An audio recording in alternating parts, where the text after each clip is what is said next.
Olhe, Simba. Tudo isso que o sol toca é o nosso reino.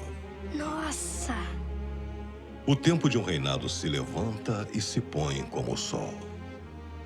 Um dia, Simba, o sol vai se pôr com o meu tempo aqui e vai se levantar com o seu como um novo rei. Tudo isso será meu?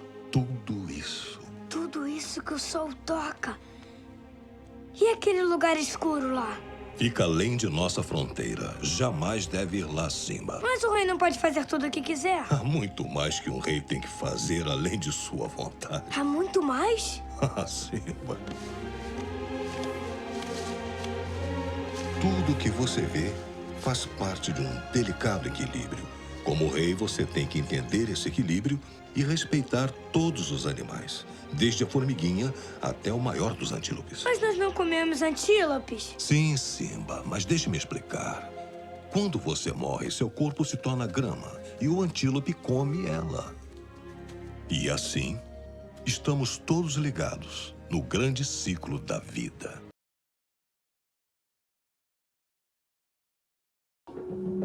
Todo ecossistema tem inúmeros organismos que crescem e se desenvolvem juntos. Eles estão envolvidos em numerosos ciclos entrelaçados e interdependentes. O homem faz parte dessa teia e pode influenciar todas as outras espécies.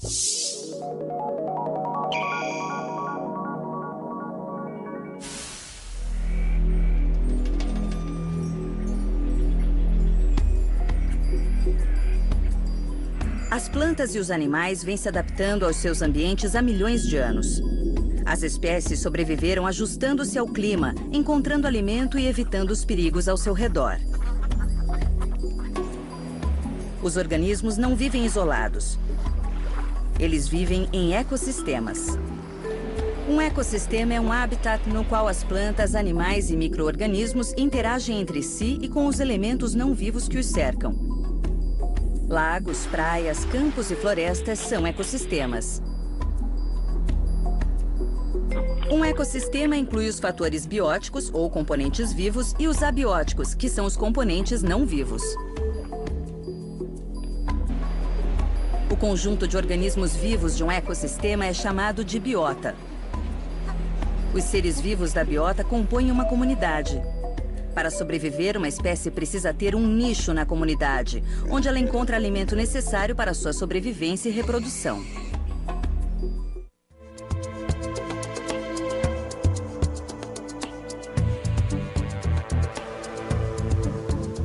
Todo ecossistema tem dois tipos de organismos, produtores e consumidores. Os produtores, chamados autótrofos, produzem seu próprio alimento. Plantas fotossintetizantes e alguns micro-organismos são autótrofos. Os consumidores são chamados heterótrofos. Os herbívoros comem somente plantas e são consumidores primários.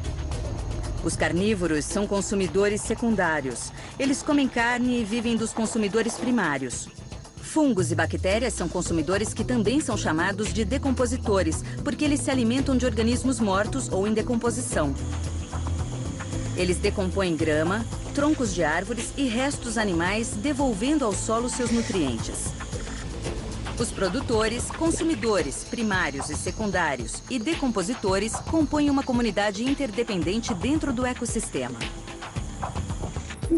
Uma forma de se interrelacionarem é através da teia alimentar. A teia alimentar é composta de muitas cadeias alimentares de produtores e consumidores que se entrelaçam. Por exemplo, na planície africana, produtores como a grama crescem em abundância. Herbívoros, como os antílopes, se alimentam dessa grama. Carnívoros, como leões, matam e comem parte dos antílopes. Chacais comem seus restos. Minhocas, formigas e bactérias consomem o que sobrou. Como a maioria das espécies come e é comida por uma ou mais espécies, as cadeias alimentares se entrelaçam em uma teia alimentar. As mudanças que afetam um grupo afetam muitos outros. As cadeias alimentares existem em todos os ecossistemas.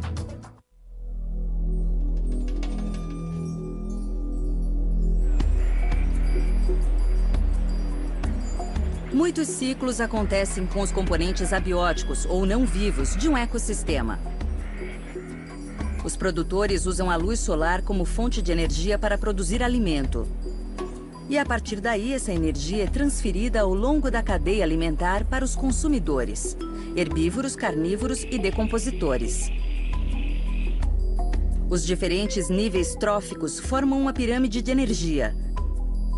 À medida que passa de um nível a outro, a energia capturada pelos produtores fica cada vez menos disponível para os organismos dos níveis mais altos. Os biólogos estimam que cerca de 10% da energia de um nível trófico é transferida para o nível seguinte e assim por diante. Para onde vai o resto? Parte é usada na digestão, trabalho, crescimento e reprodução, e o resto é dissipado na forma de calor. Quando a energia é transferida para o nível trófico seguinte, como quando herbívoros comem as plantas ou os carnívoros comem os herbívoros, só 1% da energia original está disponível. Em cada nível trófico, há uma diminuição de cerca de 90% da energia disponível. Apesar desta redução, um ecossistema se sustenta sozinho porque a biomassa ou o número de organismos em cada nível trófico também é reduzido em pelo menos 90%. A biomassa no nível mais baixo é tão grande e se renova tão rapidamente que ela pode sustentar os organismos dos níveis mais altos.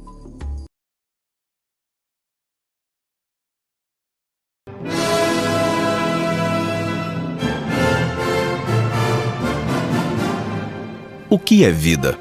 É difícil responder, pois as coisas que consideramos vivas possuem características e capacidades muito diversas. Uma coisa podemos dizer: na vida está presente a interação entre os seres vivos, entre os compostos orgânicos e inorgânicos, metabolismo, mutação e adaptação, movimento e reação, crescimento e reprodução. No planeta Terra, podemos estudar a vida olhando diferentes organizações, desde as células até a biosfera. Neste vídeo, enfocaremos uma destas organizações: os biomas brasileiros. Mas você sabe o que são biomas? Não. Sei lá, algum ferimento, alguma mancha que aparece. Meu professor de colegial dizia que era ecossistema de elite. Biomas? Ah, sei lá, reunião dos... fauna e flora, assim, uma coisa assim. Não sei o que é. O que é? Tá certo. Um bioma pode ser definido como um conjunto de comunidades vegetais e animais determinadas por fatores climáticos que ocupa grandes extensões geográficas.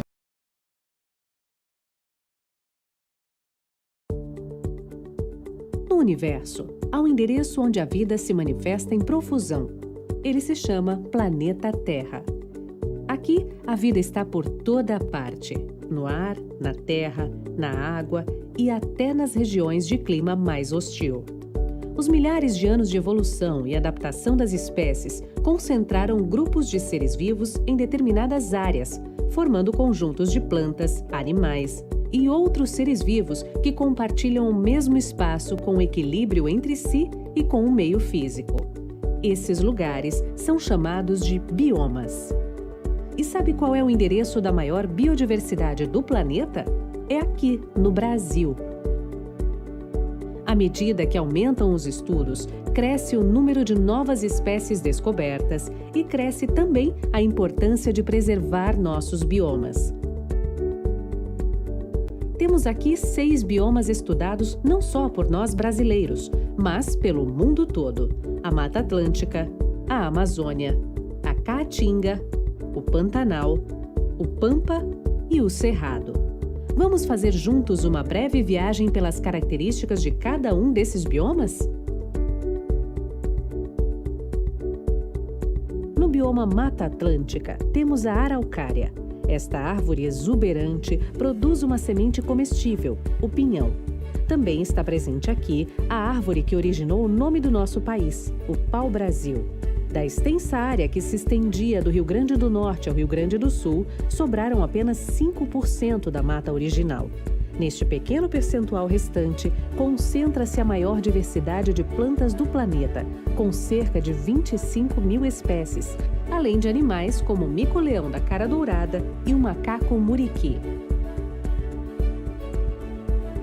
Na Amazônia, a castanha do Brasil se destaca com toda a sua riqueza em sabor, fibras, vitaminas e minerais. Aqui está presente também o mogno, famoso por seu caule forte e resistente. Ocupando 9 unidades federativas brasileiras e parte de outros países da América do Sul, a Amazônia é a maior floresta tropical do mundo. Além de sua exuberância vegetal, ela é habitada por uma enorme diversidade de insetos, répteis e anfíbios de cores intensas que vivem entre as orquídeas, bromélias e cipós. Entre os mamíferos estão o macaco acari e a onça-pintada. Um dos principais representantes da fauna local é o peixe-boi da Amazônia, por ser um animal presente apenas nesse bioma. A caatinga é um bioma exclusivamente brasileiro e está presente no nordeste do país. Seu nome é de origem indígena e significa mata branca. Em sua vegetação, destacam-se os cactos, cujos caules têm capacidade de armazenar água. Os animais mais famosos de sua fauna são o calango, o carcará e roedores como o mocó. Na flora temos o cajueiro, a árvore que produz o caju, um pseudofruto que, além de saboroso, é rico em vitamina C, e a braúna sendo uma das árvores mais altas da caatinga.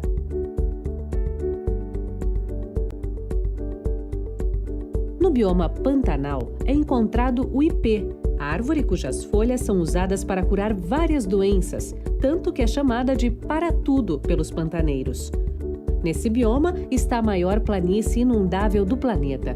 Por isso mesmo, sua ave símbolo, o tuiuiu, costuma fazer seus ninhos no alto das copas das árvores, entre elas o cambará, espécie também presente no Cerrado. Aqui moram mamíferos como a ariranha e o cervo do Pantanal. No Pampa, as perfumadas flores amarelas chamam a atenção para a beleza do Yandavaí. Esse bioma está presente em parte do Rio Grande do Sul. Sua vegetação é rasteira e essa área representa a maior riqueza de espécies gramíneas do mundo. Árvores e arbustos são raros, como o ianduvá, que ocorre em áreas isoladas. Aqui vivem o veado campeiro e aves como a ema, o quero-quero, a corruíra e a codorna.